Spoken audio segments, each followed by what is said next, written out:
Hello students, welcome to my class. Today in this class we are going to discuss methods of solution of a 2 by 2 game without saddle point. जब भी आपको game theory में कोई game दिया होता है, आपको सबसे पहले उसके पे ऑफ मैट्रिक्स में सैडल पॉइंट सर्च करना होता है।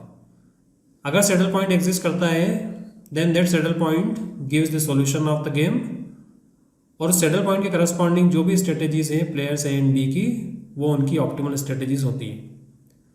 लेकिन अगर किसी गेम में सैडल पॉइंट एग्जिस्ट नहीं करता है तो फिर उस गेम को हमको किसी दूसरी मेथड से सॉल्व करना होता है। तो उन मेथड्स में सबसे पहले जो हम सॉल्व करते हैं वो है 2 by 2 games without saddle points. तो आज हम इस क्लास में 2 by 2 games without saddle points के लिए मेथड देखेंगे। तो चलिए देखते हैं कौन कौन सी मेथड्स है और उनको हम कैसे अप्लाई करते हैं। So consider a 2 by 2 game without A saddle point. इस तरह का कोई गेम है, मान लो सैडल पॉइंट नहीं है इसके अंदर। ऐसे गेम्स को जिसमें सैडल पॉइंट नहीं है उसको हम मिक्स्ड स्ट्रेटेजी गेम्स बोलते हैं, बिकॉज इन दैट केस जो भी ए प्लेयर्स ए एंड बी है उनको दोनों स्ट्रेटेजीज अपनी यूज़ करना पड़ेंगी विथ सम प्रोबेबिलिटीज़। तो प्रोबेबिलिटीज़ हमको फाइंड करना होती है। Suppose A uses A1 with probability P1। So A1 को यूज़ करने की जो प्रोबेबिलिटी सपोज P1 है, देन A2 को यूज़ करने की प्रोबेबिलिटी हो जाएगी 1 माइनस P1। सो P1 प्रोबेबिलिटी से वो A1 यूज़ कर रहा है, 1 माइनस P1 से वो A2 यूज़ कर रहा है। सिमिलरली B अगर यूज़ करेगा B1 सपोज Q1 से, सो B2 की प्रोबेबिलिटी हो जाएगी 1 माइनस Q1। सो इसके लिए जो स्ट्रेटेजी है वो इस तरह से हम लिखेंगे, ऑप्टिमल स्ट्रेटेजी फॉर ए ऐसी इस तरह से लिखी जाएगी वो P1 P2 ब्रैकेट में। So P1 P2 are probabilities. Similarly B के लिए Q1 Q2 लिखेंगे हम इस तरह से, Q1 Q2 are probabilities. So probability and that's why their sum is 1. P1 plus P2 equal to 1, Q1 plus Q2 equal to 1. So इसमें solution find करने का मीनिंग है finding values of P1 and Q1. So how to find P1 and Q1? So first method हम discuss करते हैं arithmetic method. So arithmetic method में हम P1 and Q1 find करेंगे using some formulae. जो भी आपको मैट्रिक्स से टेबल दी है उसमें जो एक्सपेक्टेड पे ऑफ आता है या वैल्यू ऑफ V जो होती है, वो वैल्यू ऑफ V हमेशा आपको मिलेगी A11 into P1 plus A21 into 1 minus P1। ये जो V होती है ये V एक्सपेक्टेड पे ऑफ होता है या वैल्यू ऑफ द गेम, एक ही बात है। और इसकी जो वैल्यू होती है वो वैल्यू इनमें से किसी से भी फाइंड कर सकते हो। सो V की वैल्यू अगर ये इस तरह से फाइंड कर रहे हो तब भी वही आएगी जो आप इस तरह से फाइंड करोगे। इसमें A12 into P1 into A22 into 1 minus P1। So A के A1 यूज़ करने की प्रोबेबिलिटी अगर P1 है, एंड A के A2 यूज़ करने की प्रोबेबिलिटी -1 माइनस P1 है। सो एक्सपेक्टेड पे ऑफ जो होगा वो क्या होगा, P1 into A11 plus 1 minus P1 into A21। Similarly इससे भी फाइंड कर सकते हो आप। तो ये आपके पास में हो गया एक्सपेक्टेड पे of using A1 A2। Similarly आप रो वाइज भी फाइंड कर सकते हो, Q1 into 1 minus Q1, A11 into Q1 plus ये भी इक्वल होते हैं A11 into Q1 plus A12 into 1 minus Q1। ये सभी V के इक्वल होते हैं। अभी हम चेक भी करेंगे, आपको मैं चेक भी करवाऊंगा। A21 into Q1, A22 into 1 minus Q1। तो ये चारों इक्वेशंस से जो वैल्यू आती है वो V आती है, इनको हम बोलते हैं value of the game. So P1 P2 use P1 and Q1 find करने के लिए हम ये यूज़ करेंगे, इसको हम बोलते हैं expected payoff. So expected payoff of A and B अगर हम यूज़ करें तो A11 into P1 plus 1 minus P1 A21 is same as A12 into P1 1 minus P1 into A22। Similarly Q1 column wise आए हम, A11 into Q1 plus 1 minus Q1 A12, अभी ऊपर लिखा था मैंने। So use solving this for P1 and Q1, first equation से आपको मिल जाएगा P1। सो फर्स्ट इक्वेशन में P1 कलेक्ट कर लो। तो this is P1, this is Q1। So P1 आया फर्स्ट इक्वेशन से, similarly value of Q1 same argument से। So what is P2 हो जाएगा 1 minus P1, Q2 is 1 minus Q1।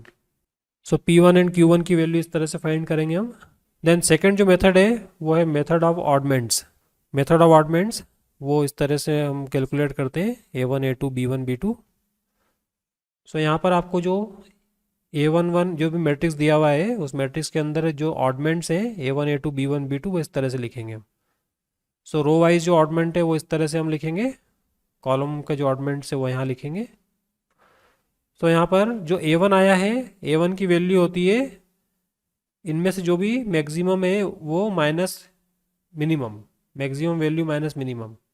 So A22 A21 में से जो भी मैक्सिमम है माइनस इन दोनों में से जो भी मिनिमम है उसको हम लिखेंगे यहाँ पर।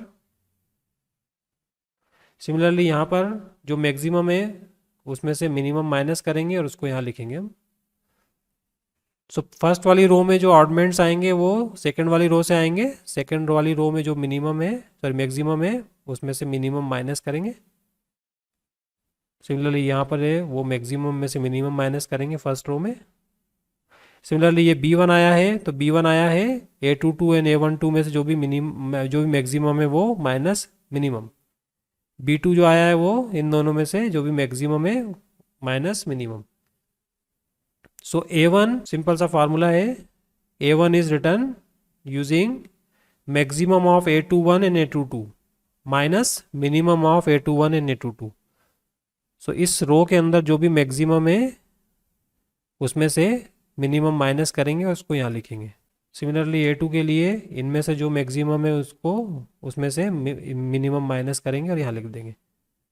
B1 के लिए इस वाले कॉलम को लेंगे, सेकेंड वाला column maximum minus minimum. Similarly B2 के लिए maximum minus minimum. So P1 is this, P2 is A2 upon A1 plus A2.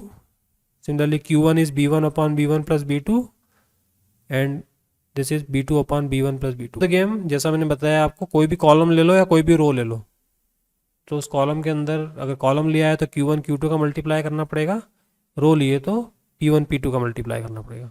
So this is how you find P1 and Q1।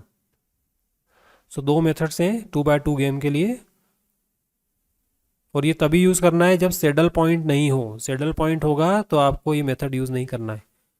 Solution हमेशा saddle point की form में लिखना है अगर exist करता है तो। सो एक एग्जांपल लेते हैं कैसे इनको अप्लाई करना है। तो look at this example.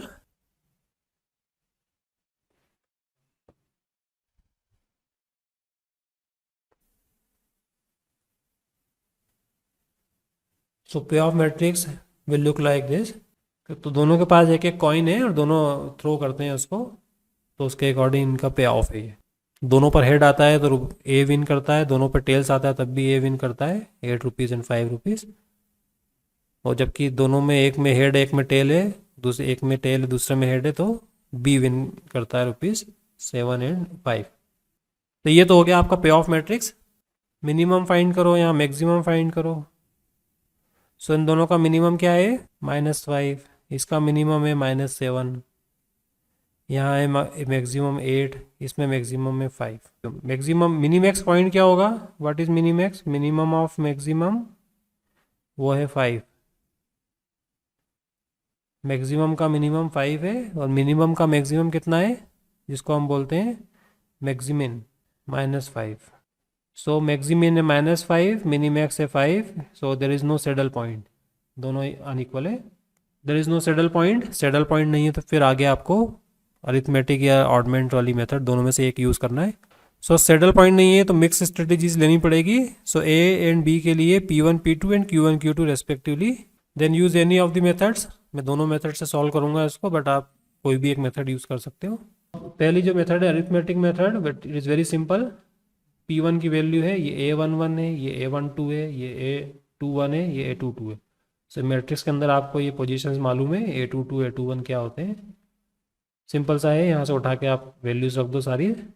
12/25 P1, so P2 आ जाएगा 13/25। सो A हम अपनी जो पहली स्ट्रेटेजी है हेड से वो 12/25 और टेल से वो 13/25 ऐसा आना चाहिए अगर ऑप्टिमल गेन होना है A को। इसका मीनिंग ये है कि अगर A को ऑप्टिमम गेन होना है तो उसका जो हेड है वो 12/25 होना चाहिए उसकी probability, that means out of 25 12 times head आना चाहिए अगर ए को मैक्सिमम गेन होना है तो,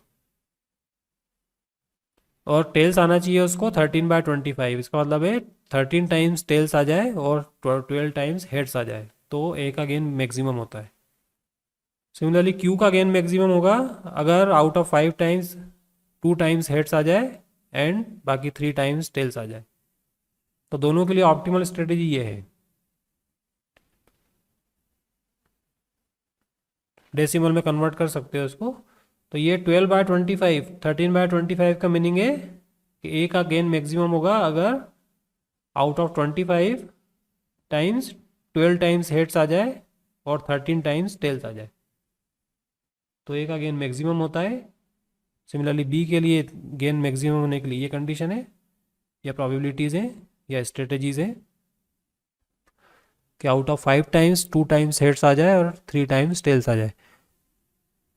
तो 25 में कन्वर्ट कर सकते हो अगर डिनोमिनेटर सेम करना है तो 10 टाइम्स 25 में से 10 टाइम्स इसको हेड आना चाहिए एंड 15 टाइम्स जो है वो टेल्स आना चाहिए अगर दोनों का डिनोमिनेटर सेम करो तो। सो आउट ऑफ 25 टाइम्स अगर वो प्ले करते हैं दोनों कॉइन्स तो ए का गेन मैक्सिमम तब होगा अगर उसमें से 12 टाइम्स हेड्स आ जाए और 13 टाइम्स टेल्स आ जाए, जबकि बी का गेन मैक्सिमम होगा अगर 10 टाइम्स हेड्स आ जाए एंड 15 टाइम्स टेल्स आ जाए। So in that case what should be the value, that means जब इतनी बार आप टॉस कर लोगे या दोनों गेम प्ले कर लेंगे तो फाइनल रिजल्ट ये होगा, वैल्यू ऑफ द गेम है वो 1/5 है। That means at the end जब ये 25 टाइम्स थ्रो कर लेंगे तो ₹1/5 जो है वो गेन होगा ए को, क्योंकि पॉजिटिव है इसलिए ए को गेन हो रहा है, नेगेटिव होता तो बी को गेन होता। आंसर बिल्कुल सेम आएगा। मेथड ऑफ ऑडमेंट्स लगाएंगे इसमें, तो ऑडमेंट्स यहाँ लिख दो। सो फर्स्ट वाला जो ऑडमेंट है वो क्या आएगा, मैक्सिमम वैल्यू 5 मिनिमम 7, तो 5 माइनस माइनस ऑफ 7 तो 12 आ जाएगा यहाँ। इन दोनों का difference maximum minus minimum, maximum 5 है मिनिमम -7। सिमिलरली यहाँ मैक्सिमम 8 है मिनिमम है 5 तो 13। फिर कॉलम वाइज जाएंगे तो मैक्सिमम 5 मिनिमम -5 तो 10, यहाँ मैक्सिमम 8 मिनिमम -7 15। सो ऑडमेंट्स आपने इस तरह से लिख दिए। फिर से देख लो 12 कैसे आया, ये maximum 5 minus of -7, so maximum minus minimum, minimum ये है इस वाली रो के अंदर। सिमिलरली 13 कैसे आया, 13 आया ये 8 माइनस माइनस ऑफ 5 13, सो ये 13 इन दोनों के डिफरेंस से आया है मैक्सिमम माइनस मिनिमम। सिमिलरली ये 10 कैसे आया, इस कॉलम के अंदर 5 minus minus of 5 which is 10। ये 15 कैसे आया, 8 माइनस माइनस ऑफ 7। सो ऑडमेंट्स आपने जल्दी से लिख लिए इस तरह से। अब आप P1 की वैल्यू इजीली लिख सकते हो 12/13 + 12। सो P1 की वैल्यू हो जाएगी 12 इन दोनों का सम, Q1 10/10 + 15, Q2 3/5, Q1 2/5 and the value of the game, the value of the game के लिए P1 × 8 प्लस P2 × -7। ये 1/5 किसी भी रो या किसी भी कॉलम से आ जाएगा।